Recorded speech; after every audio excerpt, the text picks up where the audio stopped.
หน้าที่ของโยมมาทำบุญหน้าที่ของพระเทศโยมฟังฟังใดก็ฟังปัวฟังว่าใดก็ว่าต้องฟังว่าใดก็ต้องทนนางฟังโยมปฏิบัติหน้าที่ของโยมแล้วพระปฏิบัติหน้าที่ของพระเอาไว้ได้เป็นปัญญาเป็นบารมีให้ประดับปัญญาให้เกิดปัญญาเกิดจากญาณปัญญาเกิดจากการอ่านปัญญาเกิดจากการฟังปัญญาเกิดจากการพิจารณาสิ่งที่เราฟังมามันแม่นบ่สิ่งที่เราอ่านมามันแม่นบ่ปัญญาเกิดจากการปฏิบัติจริงเห็นจริงประสบจริงประสบการณ์นั่นน่ะคันมีประสบการณ์ปัญญามันก็เกิดแล้วอันใดเราบ่เคยเห็นบ่เคยรู้เราก็บ่มีปัญญาคันเราเห็นผ่านไปแล้วเทื่อนึงเทื่อสองเทื่อสามปัญญามันเกิดเฮาฮู้เฮาสิเฮ็ดจังได๋แม่นบ่คันเฮาบ่เคยเห็นบ่เคยผ่านเฮาก็บ่ฮู้บ่เป็นคนโง่เด้เฮาบ่เป็นคนโง่แต่ว่าเฮาบ่เคยประสบเฮาบ่เคยผ่านเฮาเลยบ่รู้คันเฮาเคยประสบเฮาเคยผ่านเฮาจังสิรู้ปัญญาจังสิเกิดแม่นบ่แม่นเลยเนาะเฮาหน้าที่ของเฮาก็เว้าแต่ของเก่าๆก็เว้าแต่เรื่องเก่าๆเป็นหยังที่เอาของเก่ามาเว้าแล้วเฮาฟังเฮาต้องเอาไปปฏิบัติเข้าใจแน่บ่เข้าใจแน่ฟังเทื่อนึงเทื่อสองเทื่อสามเทื่อที่สี่มันก็ต้องเข้าใจไปเรื่อยๆทำความรู้ทำความเข้าใจไปเรื่อยๆฟังหลายเทื่อมันก็ซึมมันก็ซับไปในจิตเฮาพอมันซึมมันซับไปในจิตแล้วแหละเฮาเอาไปปฏิบัติปฏิบัติแล้วปฏิบัติไปเรื่อยๆยังสิเกิดต่อปัญญาสิเกิดผู้ใดเกิดขันใดแล้วคือฟังซื่อๆฟังแล้วก็ฟังแล้วเอาไว้ในหันเอาไว้ในหูน่ะบ่ออกมาเคือบ่ออกมาใส่ไว้เคือฟังแล้วทำความเข้าใจแล้วเฮาต้องเอาออกมาปฏิบัติแล้วปฏิบัติไปเรื่อยๆปัญญามันก็เกิดเป็นนั้นมันสิบ่เกิดซ่าเกิดเร็วแต่ละคนบ่คือกันเฮามาทำบุญมื้อวันสำคัญวันพระ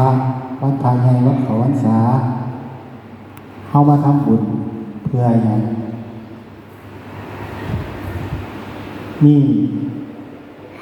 มีความหมายบ่เฮาได้ตั้งจิตตั้งใจไว้บ่ว่าเฮามาทำบุญเพื่อหยังหาลังคนก็มีหาลังคนมานำหมู่ส่วนไปวัดบ่วันพระวันเข้าพรรษาไปทำบุญบ่ไปนำแน่อันนี้เฮาบ่มีจุดมุ่งหมายในการทำบุญตั้งไว้ในใจอันนี้เป็นทุนในชาติต่อไปในภพต่อไปของเราต้องเชื่อต้องมีศรัทธาว่าเฮาคนเฮาเนี่ยเกิดมาชาตินึงพระพุทธองค์มันว่ามันบ่จบแค่ชาตินึงชาติเดียวตราบใดที่เฮาบ่ทันได้เข้านิพพานเฮายังสิมาเวียนว่ายตายเกิดเวียนว่ายตายเกิดนี่นะแม้นเฮาสิบ่ทันเห็นแม้นเฮาสิบ่ทันแจ้งแต่คำสอนของพระพุทธเจ้าเฮาเป็นชาวพุทธเฮาอย่าไปสงสัยเชื่อไว้บ่เสียหายเพราะเป็นคำสอนของพระพุทธองค์เพิ่นเฮาต้องกันไว้คือเฮาหยอดปุ๊บหยอดมื้อละบาทมื้อใดเฮาสิฮู้ว่าเฮาได้เงินหลายแต่มื้อเฮาทุบกระปุกไปฝากธนาคารมื้อนั้นเฮาสิฮู้ว่าเฮาได้หยอดเก็บออมมาพอสมควรแล้วได้หลายแล้ว คือกันเฮาทำบุญเฮาบ่ฮู้หรอกว่าเฮาได้บุญหลายปานใดโอ้กูทำบุญมาหลายแล้วเท่ามาแล้วทำบุญมาหลายแล้วพ่อดอกบ่แม่นเฮ็ดไปเรื่อยๆจนกว่าเฮาสิเฮ็ดบ่ได้จนกว่าเฮาสิดับขันธ์ไปธาตุขันธ์ดับผู้หลังยมบาลมาพิจารณาโอ้ได้บุญนี่ทำบุญหลายเนาะไปขึ้นสวรรค์เพราะงั้นนั่นทำบาปหลายเนาะไปลงนรกเขานอนมื้อนั้นแล้วมันกลับตัวว่าท่านเลยตอนเขาลงโทษเนี่ยตอนคำกำหนดเนี่ยตอนบุญกับบาปกำหนดให้เข้าไปแล้วมันบ่ทันแล้วตอนเขาเป็นคนเขามีลมหายใจเขาไปได้มาได้เขาเฮ็ดไว้เด้อให้เฮ็ดไว้อันนี้ก็ท่านได้เห็นนรกท่านได้เห็นสวรรค์ท่านได้ไปฮอดแต่หูอารมณ์ของนรกหูอารมณ์ของสวรรค์นรกมันเป็นยังไงเบิ่งจิตของเฮาเวลาเฮามีทุกข์หาทางออกบ่ได้หาทางแก้บ่ได้โอ้ยทุกข์หลายอยากตายเลยทุกข์กายก็ดีทุกข์จิตก็ดีนั่นแหละนรกมันอยู่กับเฮาเนี่ยเฮากับพ่ออยู่แต่เฮาบ่สำนึกว่ามันอยู่มันมีตัวจิตนี่แหละเวลาเฮาดับขันธ์ไปสิไปรับของบ่อนสิไปทรมานสิไปถือกักขังไว้สิไปถือทั้งโทษให้รับความทุกข์กับจิตของเฮานี่ที่เฮาลงนรกจิตของเฮานี่เฮาไปสวรรค์เอาหยังไปก็เอาจิตเฮานี่ล่ะไปย่ามีความสุขโอ้ลูกให้เงินเดือนเบิดเดือนให้40,000 50,000โอ้ดีใจหลายมีความสุขหลายมีแห้งเด้อันนั้นคือเขามีความสุขอันนั้นเขาขึ้นสวรรค์แล้วจิตเบิ่งมันมีครูพบศาสตร์มันเปลี่ยนไปทุกชั่วโมงเปลี่ยนไปทุกหน้าที่ตามจิตของเขาพบศาสตร์มันเปลี่ยนไปเสื้อไว้ให้ทำบุญไว้อย่าทำบาปให้จิตใจผ่องใส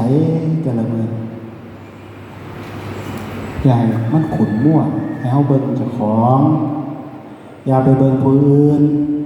ก็เรื่องของผู้อื่นเขาซอยให้เฮาบ่ได้ให้เฮาซอยตัวเฮาเองให้เฮาซอยเจ้าของเองให้เฮาดึงเฮาขึ้นมาจากอบายจากความทุกข์จากนรกให้เจ้าของดึงเจ้าของเอง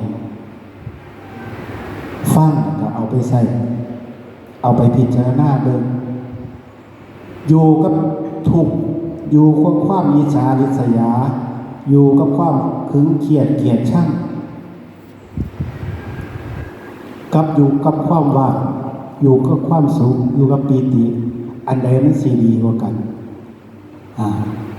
เชื่อว่าทุกคนมีพิจารณาญาณของเจ้าของอันใดเฮาสิอยู่อันใดเฮ็ดเอาเด้อเฮาเกิดมาตัวผู้เดียวตอนเกิดผู้เดียวเด้ผู้ใดมีฝาแฝดบ่เฮาเกิดมาแล้วเวลาเฮาสิไปเฮาก็ไปแต่เฮาผู้เดียวเด้ไปแต่จิตของเฮาดวงเดียวเด้ว่างซะเด้ออันใดที่มันเป็นโศกของข้อลามขาไว้ก็ว่างซะว่าแม่นใจจืดใจดำว่างในที่นี้ก็คือละว่างอย่าเอาทุกข์มาแขวนไว้ข้อเจ้าของเฮากับปฏิบัติเป็นลูกเป็นหลานคือเก่านั่นล่ะเขาทุกข์กับซอยเขาธรรมดานี่ล่ะแต่ว่าอย่าไปทุกข์น้ำเขามีบุญเขามีกรรมของเขาเกิดมาเฮากับซอยได้แต่ภายนอก ซอยใดคิดใจก็ซอยใดนิดๆน้อยๆเขาสิฟังเฮาบ่ล่ะเขาสิฟังเฮาบ่เขาก็สิไปรักเขาได้ห่วงใยได้ปรารถนาดีได้แต่อย่าไปทุกข์น้ำเขาทุกข์ของเฮาตัวเฮาเองกับพ่อแห้งแล้วทุกข์ในธาตุสี่ขันธ์หาวมันกับพ่อแห้งแล้วเขาก็ซอยเฮาบ่ได้แล้วจ้ะโอ้กูบ่ห่วงกูเลยกูเจ็บกูปวดกูทรมานบ่สนกูหักมึงเขาก็หักเฮาอยู่เขาซอยเฮาบ่ได้หมอก็ยังซอยบ่ได้เขาซอยยาไปซื่อบ่ให้เจ็บบ่ให้ปวดหลายกว่าเก่ามันถูกแหละคันคิดจังซั่นน่ะมันถูกมันสิเกิดทุกข์ระวังตัวเจ้าของไว้เด้อคณะจิตเฮาบ่ฮู้เลยเฮาสิไปตอนใดจะมีเสื่อมได้ลมหายใจได้ย่างไปเว้าว่าสิว่าแซงอีกย่างไปมือหัวแตกตายแน่อะไรตายแล้วมันเสื่อบ่ได้ลมหายใจมันเสื่อบ่ได้ให้อันนั้นระวังไว้ให้ระวังสติไว้ให้มีสติสร้างสติสร้างแนวใดโอ้มันเลิกไปอีกมื้อแรกที่มาฟังมาสร้างสติสร้างแนวใดต้องผู้ที่ปฏิบัติอันนี้เป็นขั้นปฏิบัติแล้วภาษาสติสร้างแนวใดสร้างไปฮอดใส่สติเฮาจังสิเต็มสติมันเต็มมันเป็นจังไดอันนี้สำหรับผู้ที่ปฏิบัติผู้แสวงหาธรรมที่สูงขึ้นไปผู้แสวงหามรรคผลเฮาเว้านี่มันแค่ขันสวรรค์ทานศีลทานภาวนามันเป็นขันสวรรค์มันเป็นขันนิพนธ์จากโลกียะเป็นขันนิพนธ์จากนรกสัตว์เดรัจฉานอสุรกายเดรัจฉานผู้เขาอยากไปเสละเป็นคนอย่างนี้อย่างด้วยเนาะตายไปแล้วอยากไปสวรรค์ด้วยเนาะแม่นบ่เป็นคนอย่างนี้อย่างด้วยอยากมีกินอยากมีใส่เอาละคนที่สวยแห่งเราแห่งมั่นเลย สาธุ ขอบคุณ